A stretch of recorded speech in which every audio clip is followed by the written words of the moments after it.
Hey folks, welcome back to Trials and Tribulations. Oh, I see. I guess I should have expected this. Nobody saw the other guy, huh? But he was there when I took the coffee over, sir. Scout's honor. Maggie! Huh? Oh. Hi, you? Oh, Detective Gumshoe! Are you doing alright? How you feeling? As if you need to ask either question, sir. Don't let him get you down, Maggie. And don't forget to eat well, okay? Aww. Roger. And you! Yes? You better square this case away, got it, pal? Maggie's innocent, you hear? If you screw up, then I'll be doing some squaring away myself. Squaring away some paperwork for your arrest. He does sound serious. It's kinda hot, actually. Hey, Detective! You're on our side for once, right? Yep. So you'll be able to help Maggie out, right? Really? Can you, sir? Oh, of course. I got the situation under control. I'm gonna be the first witness on the stand today. Oh, really? Okay. If something I say doesn't match the facts, make sure you point it out, alright? Sure. Okay, we're forming a united front today, pal. Sounds pretty hot. You get me? Oh, yeah. I can't tell you how grateful I am, sir. I've always admired you so much, Detective. Oh, I know I can count on you. Looks like it should all go pretty smoothly today, huh? I can only wish.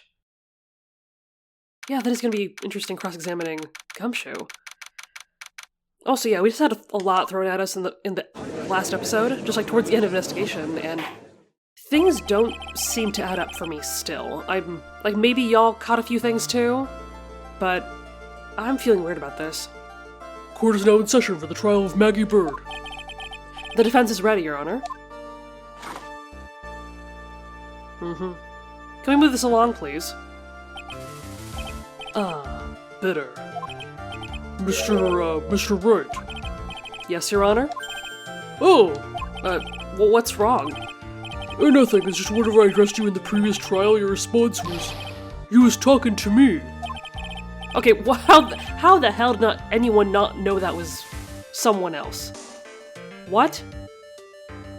Is it really that easy? To just dress up as me? Fucking kidding me? It was a little, intimidating. No, it wasn't me. That was the phony Phoenix. And again, y'all don't verify anyone's identity? Nothing? I see. So our trusty Phoenix Wright is back with us now, is he? Our trusty? So, Mr. Godot, your opening statement, please. Mr. Wright, whether you're a fake or the real deal, we will find out soon enough through this trial today. Gee, yeah, cool. But I can already tell you, I'm the real Phoenix Wright.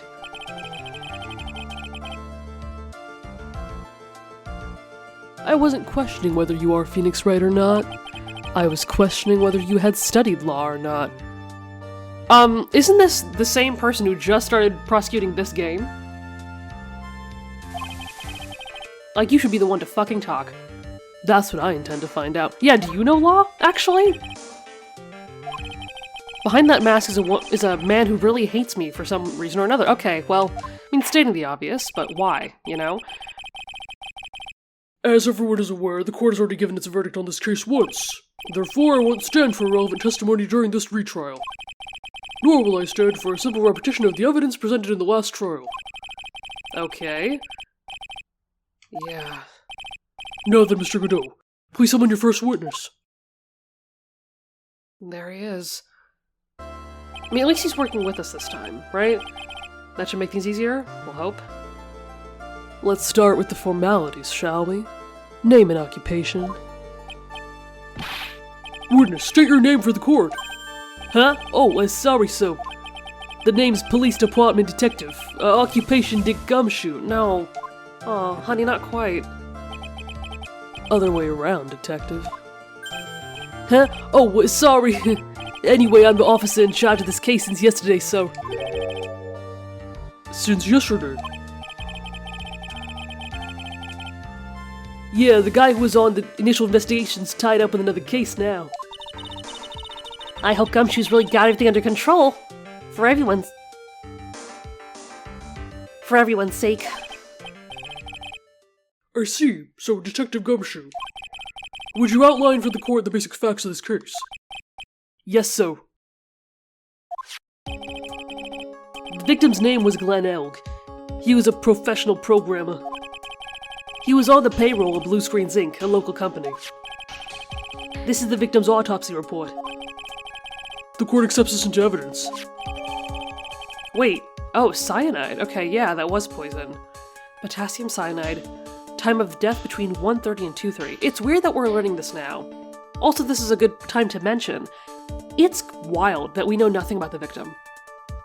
Like, literally nothing. He had an earpiece and a radio. He had a lottery ticket, and he was a programmer. Am I missing anything? Also, he drank coffee, and he may or may not have been with someone. What? Like, who is this person? And here are the floor plans of the restaurant. When the incident took place, the victim was sitting right here.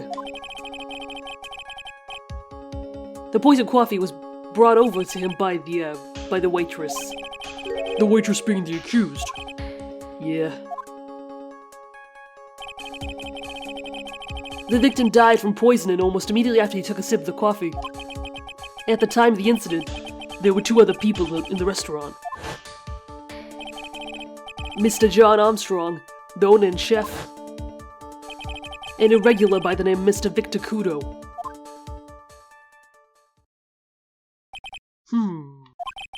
It still seems to be a very straightforward case to me.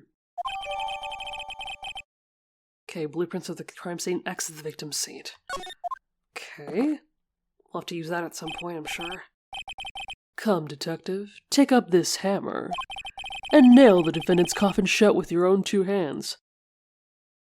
I mean, I didn't hear what you said after the word nail. He can nail me anytime. Know what I'm saying? Sorry, I gotta focus. Now then, Detective Gumshoe, let's have your testimony. Yes, sir.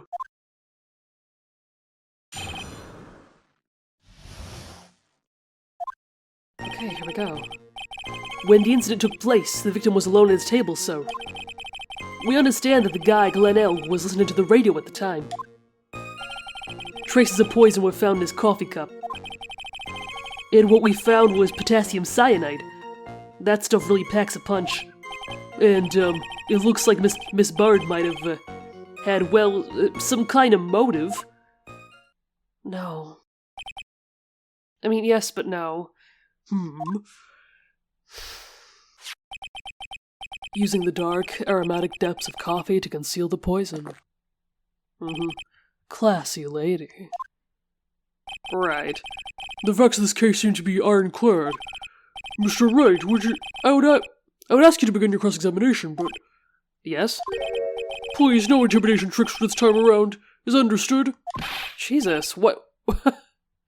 I would have loved to see that last trial, then. I already told you it wasn't me. Okay. Also, yeah, there is one point that's sticking out in my mind after the things we learned in the last episode, so maybe I'll keep it to myself until it comes up? I'm not sure about it yet. Okay. The victim was alone at his table. Yeah, I don't know. But whatever. Listening to the radio at the time, okay. Okay, so I think I want to press the first and the last thing. Victim was alone. We don't think that's true. Can I stop you for just a minute? Huh? What is it? Did I say something that contradicts the evidence? Aw. Your testimony just now doesn't match the testimony given by Miss Bird. She claims that there was another man at the victim's table. Yeah, that's what she said. And what killer wouldn't say that when faced with a homicide conviction? Hey! Sadly, her testimony isn't supported by the owner or the other customer. Isn't that right, Detective Gumshoe? Yeah, it's true. They had 2 testimonies tie up on that. They both said there was no other guy at the table. And I have a feeling about something, but... Oh, what? Should I press a little harder or not? I mean, oh... Okay, maybe I should talk about the thing... Oh...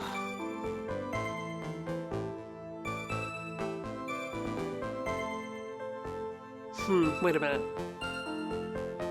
Okay, let's just press harder. Because we know this isn't true.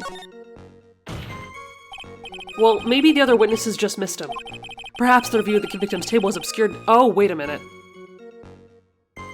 Oh, yeah, wait a minute. Weren't there partitions between the tables?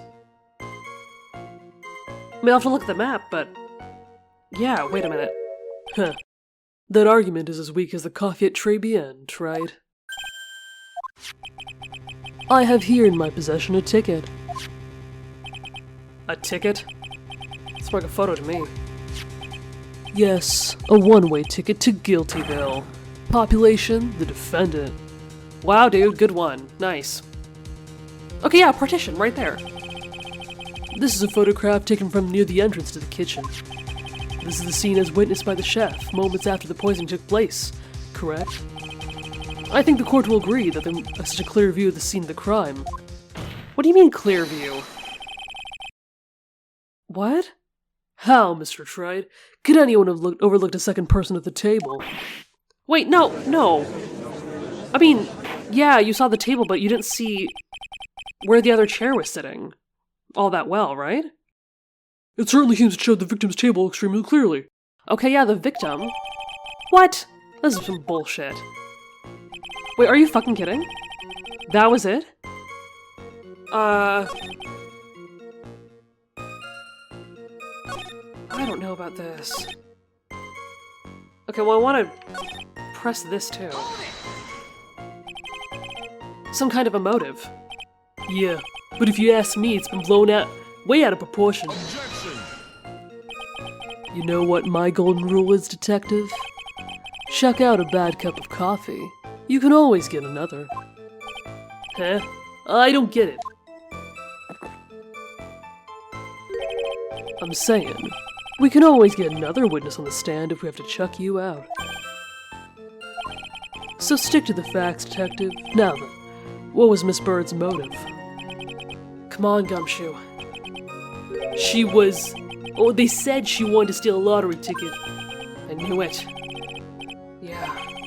It disappeared from the scene of the crime. Well, no, we have... Well, we have someone's account of it. No. And it wasn't just any lottery ticket. It was a winning ticket for $500,000. Mr. Armstrong knew about the ticket too, didn't he? But he stole the wrong one. Then it is possible Maggie stole the winning one. No. What should I do? Damn it. Tough decisions.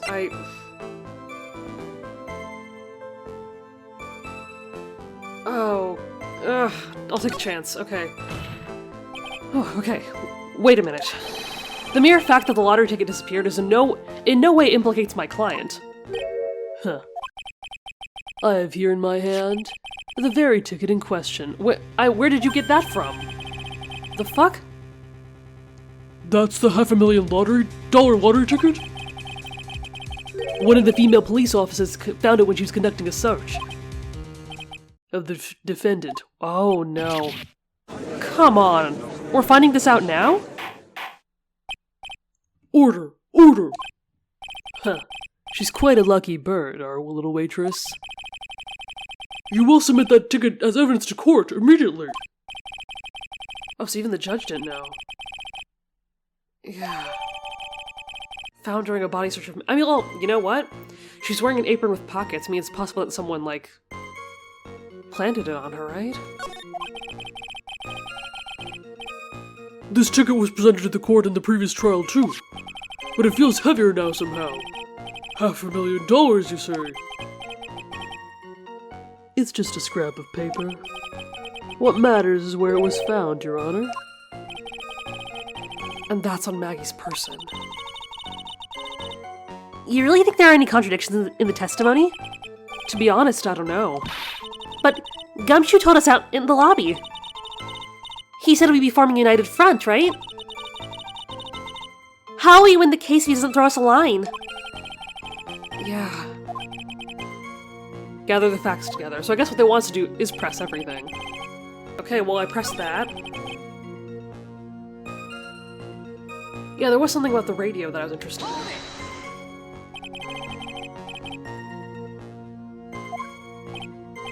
He was listening to his radio, you say? Yeah, he had a portable radio in his chest pocket. Maggie told us that too, didn't she? Something about how one of them had some sort of earpiece. Right. Okay, no, I want to press on this, because...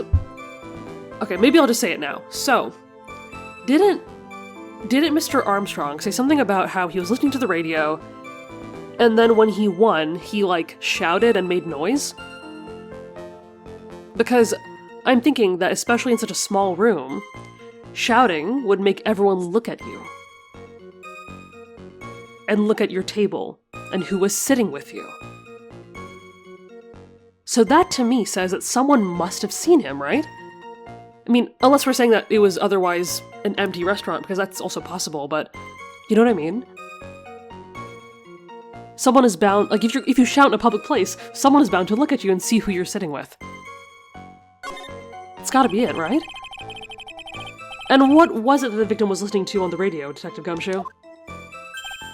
Huh? How should I know? What? No. Okay. This isn't going very well, is it?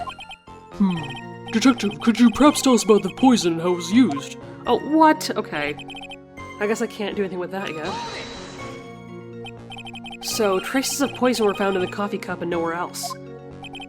Not sure I get you, pal. Well, was the poison a liquid? Or was it a powder? If I had to put in layman's terms, I would say it's a powdery substance. So the poison could have been in anything that was on the table. Sugar, salt, pepper. Huh. Do you put salt and pepper in your coffee, Wright? The victim took his coffee black, with no sugar. Oh. It seems that the poison could have only been... sorry. It seems that the poison could only have been in the coffee. Damn it. Why? I mean, this seems like the weakest of them, but we can just press anyway. I don't know. Okay. Are you absolutely certain that the victim even drank any of this coffee? Huh? Oh, well, this feels like a dumb question. What do you mean? According to this file, the poison was found in the victim's coffee cup. But what proof is there that the victim ever drank any of it? Wait. Objection! What about the autopsy report that we just got? In case you were wondering, the last objection was for the detective there. Huh? For me? Oh hey, you're right. You may be fooling the court, but I'm not falling for it. If you have time to waste, you have time to present that piece of evidence. Wait, shit. What? That piece, though? Yes, that piece. What are you hiding? Come on. What piece was it again? You can't do that in court, bud. This. Oh, come on.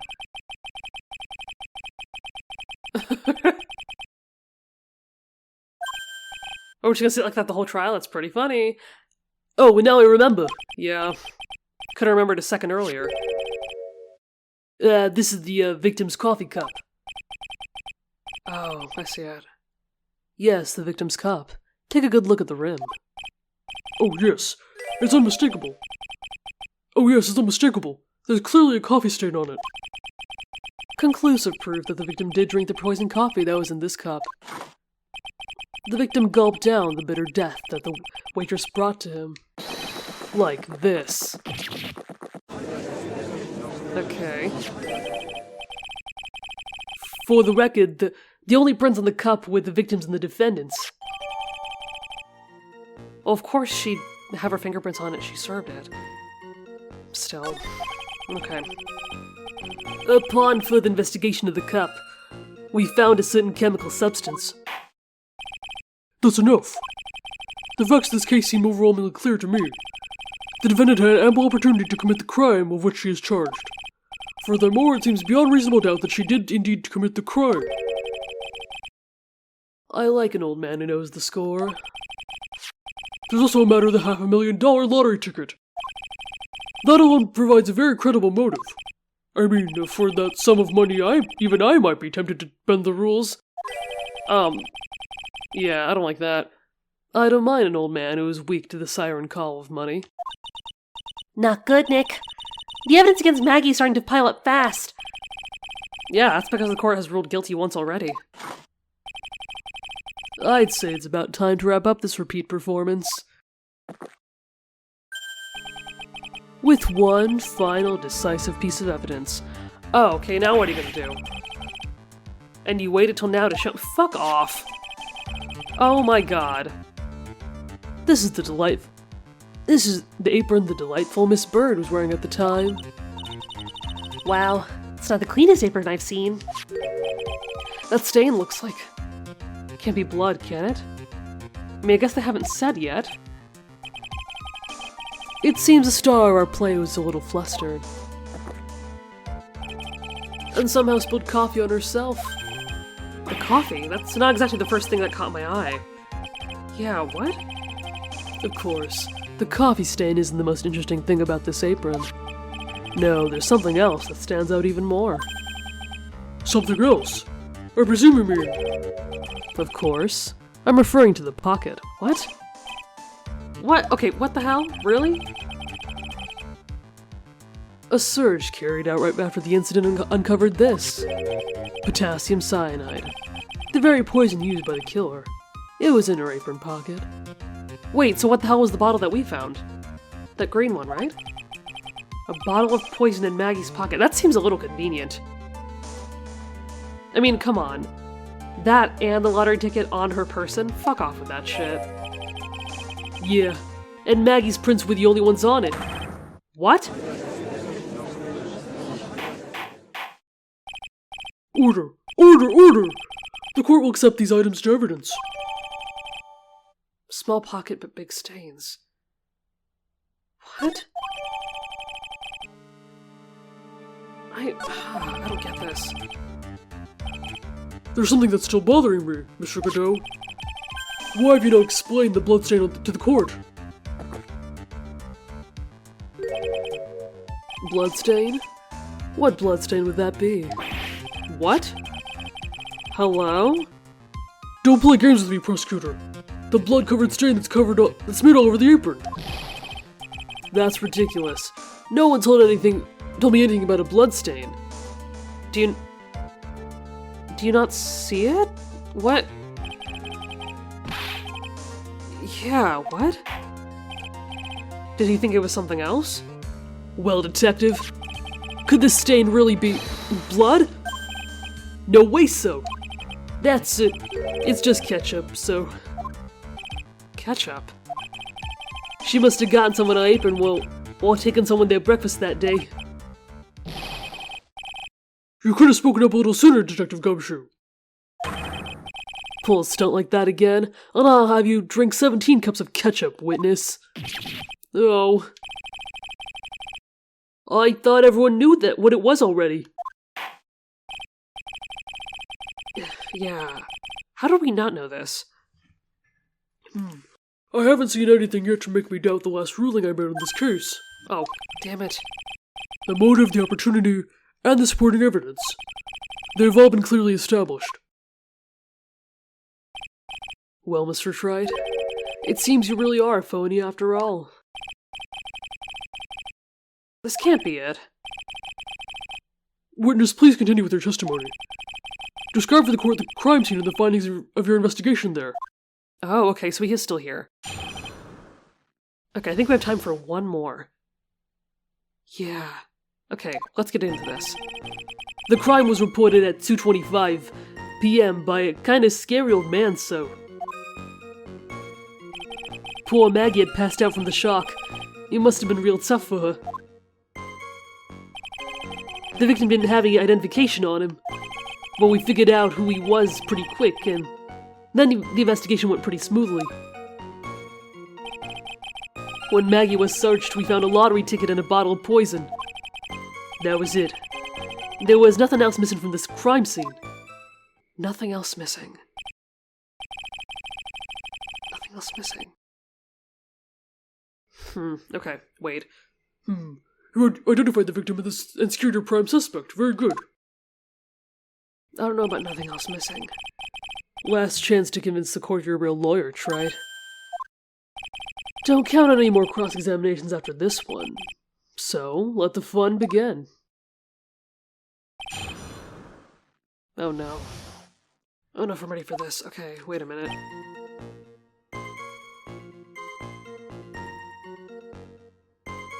Reported at 2:25 p.m. Passed out. No ID. Okay, so some of this stuff is pretty vague. So it's good that we press on a lot of this stuff, right? Scary old man, Detective Gumshoe. There's an old man who's regular at the restaurant where the incident happened. Oh, right, our friend. Yeah, okay. Right. Officers were dispatched right after the report came in, but the old guy still made a fuss. What took you so long? And then he hurled abuse at him. And seeds. Seeds? Huh. It was nothing. I caught each one with my teeth. Yeah, and then I'm sure that everyone clapped after that too, right? Yeah. Whatever. The old man was the only other customer in the place at the time. Oh.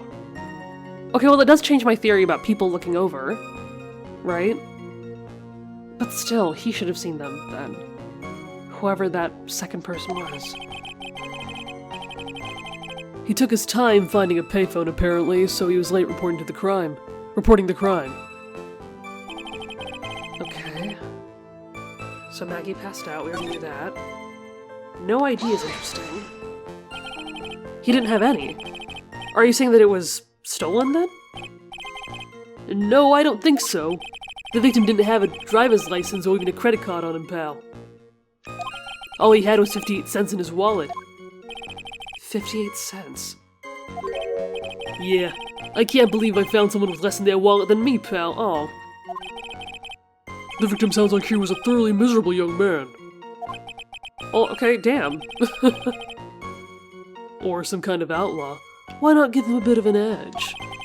Okay, everyone's gotta calm down. A man has died. Can we all just chill? Show some respect, please. Okay. Figured out who he was pretty quick. How did you do that, then? Wait a sec. Huh? Did I say something dumb again? Let me paraphrase what you just testified to the court. The victim didn't have any form of ID. That's basically what you said, right? Yeah, basically. In that case, how were you able to identify the victim so quickly? Do you know him? Oh, that. Aw, yeah. Who can say no to those puppy eyes? There was a prescription bag on the victim's table along with the lottery ticket. Okay, so that is one thing that we didn't see at the crime scene. Wait a minute. It seems Glenn visited the doctor before he went to Trebienne. We got the victim's name from the medical records of the doc who prescribed the meds. That's a reliable enough source for the court.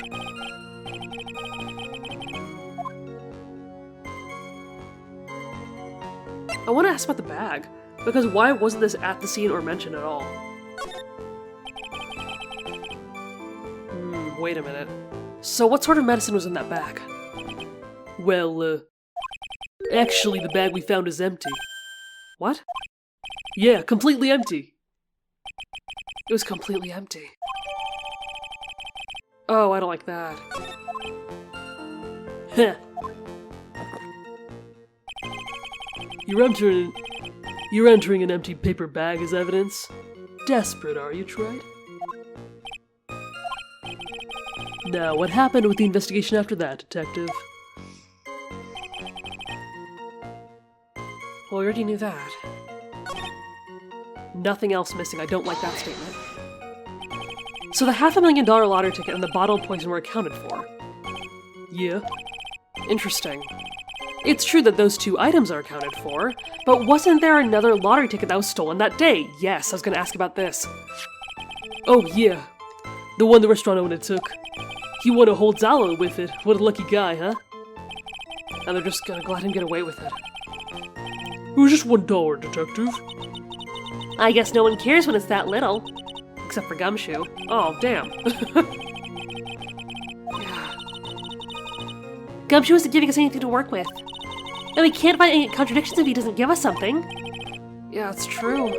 But Maggie and Gumshoe are like Dumb and Dumber. Oh. I mean, say what you will about Gumshoe, I guess, but like, Maggie's just unlucky. Our only hope is that they were so dumb they missed something obvious. Come on, Gumshoe. Be the dumbest you've ever been. I guess that's our cue to poke around even more. Passed out. Oh yeah, that's right. She passed out, which I guess we already knew, so I skipped over it. But also, would someone pass out after killing someone themselves? I don't know. Oh, that's a good question, actually. How long was the defendant unconscious for? The officers got to the crime scene around 2:40. Maggie was still out cold in the kitchen at that time. Wait, in the kitchen? She passed out in the kitchen? Or did someone take her there? What? It took another 10 minutes or so before she came to. I would have liked to have been on the scene myself. I would have loved to see Maggie sleep like that, all pretty and peaceful. Okay, that's a little too much information for the court. Alright, you can't say it like that.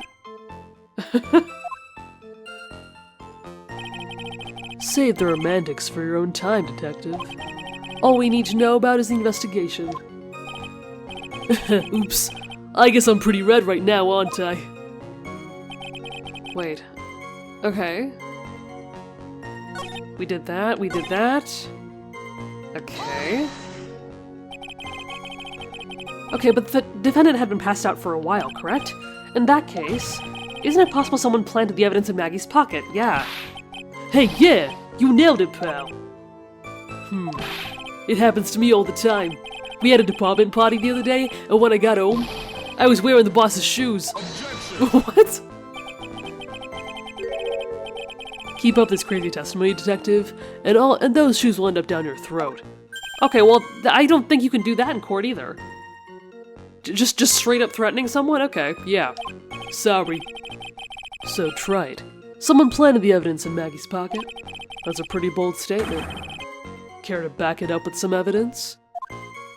Oh, well, I'd love to if I had any. Ah, shit.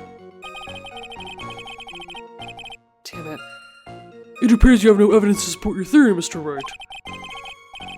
Continue with your testimony, witness. Nothing else missing. What? Okay.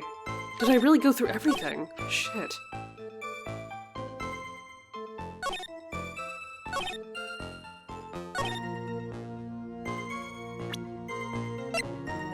Maybe I'll take a look through everything?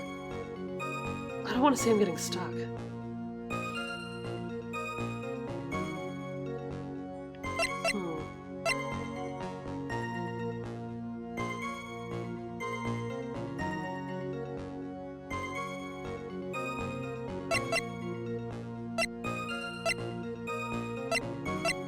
I mean, I guess the only thing would be the bag, right? Wait, oh, well, I get, well... I mean... Oh, shit, I didn't mean to do that. Fuck, okay. Sorry, y'all.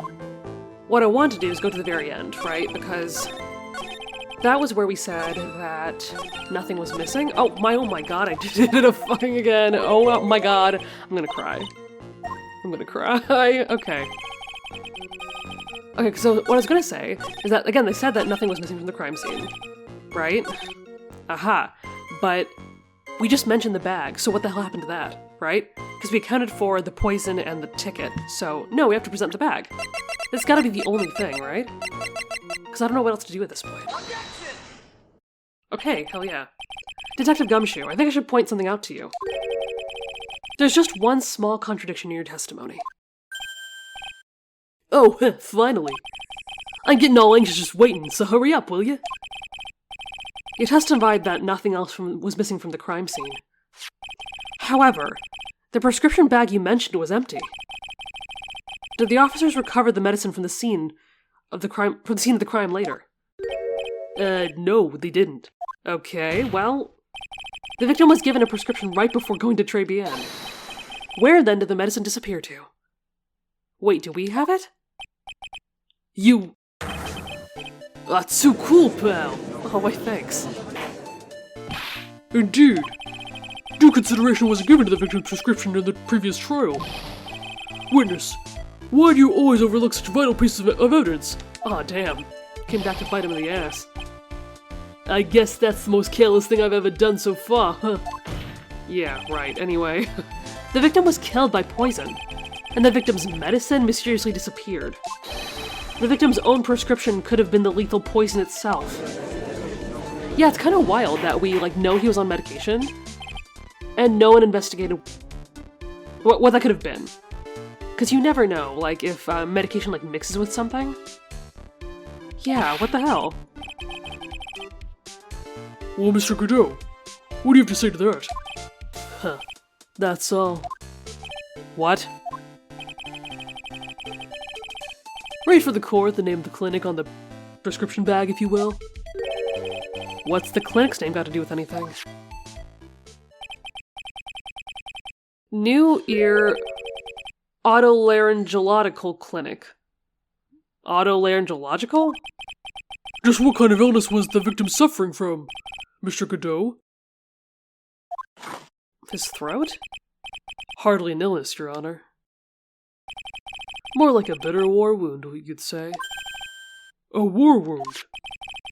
The day before the incident, Mr. Elg found himself in a fight.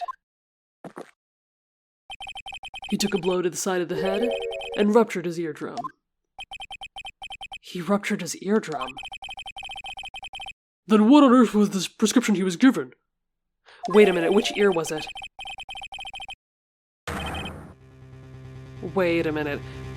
It was a cream that was to be applied topically inside his ear canal, not to be ingested. Wait a minute, hold on. He was wearing an earpiece, though. So could he even hear anything out of that ear? What? Oh shit, I did not read the... Yeah, I didn't get to look at that yet.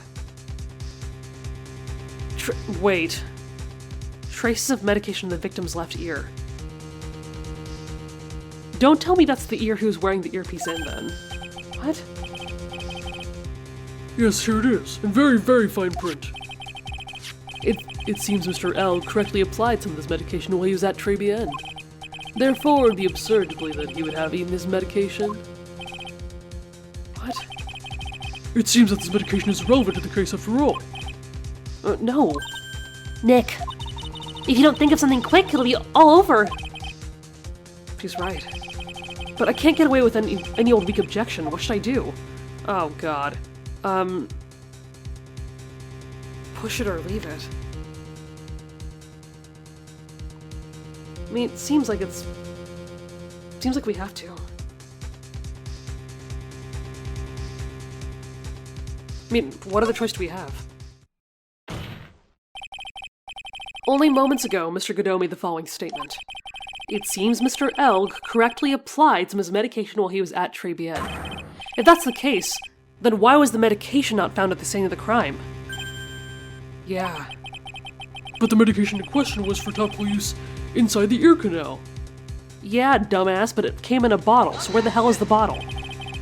Doesn't change the fact that it could not be found at the crime scene. However insignificant it may seem, it's a lawyer's duty to pursue the truth. Objection! You know as well as I do that the medication is irrelevant. No, I don't think I know that, actually. It hardly seems likely that a prescription drug would contain potassium cyanide. It hardly seems likely that the coffee the waitress served would contain it either. Damn, but it did. The possibility is undeniable. Get him, Phoenix. Oh! That's enough! Mr. Godot, is the detective the only witness the prosecution wishes to call? Wow, you really bet everything on him? Mr. Godot. I've got my own witness I'd like to call, sir. It's the old man who was there in the restaurant on the day of the murder. Oh, great, that's gonna be so fun. Yeah. Really looking forward to that. Victor Kudo, the pigeon hater. Yep, that's him. Very well. The matter of the disappearing medication seems a little more than trivial at best. However, it wasn't explored at all in the previous trial. And that is something that bothers me. Yay, good job, Nick. The court will adjourn for 10-minute recess, after which we will hear the prosecution's next witness. Huh. I suppose this means I'll just have to finish you off in my last 6 cups. The court is adjourned for recess. Oh lord, that was long. Okay. Okay, I think I'm about to cut it off here because I've been recording for a little while. But that is a lot to come out at once, and I'm also not looking forward to talking to Mr. Kudo in trial tomorrow, but we'll see how that goes. So we will come back here for the next episode and get down to it. Thank you so much for watching, and I will see you in the next one.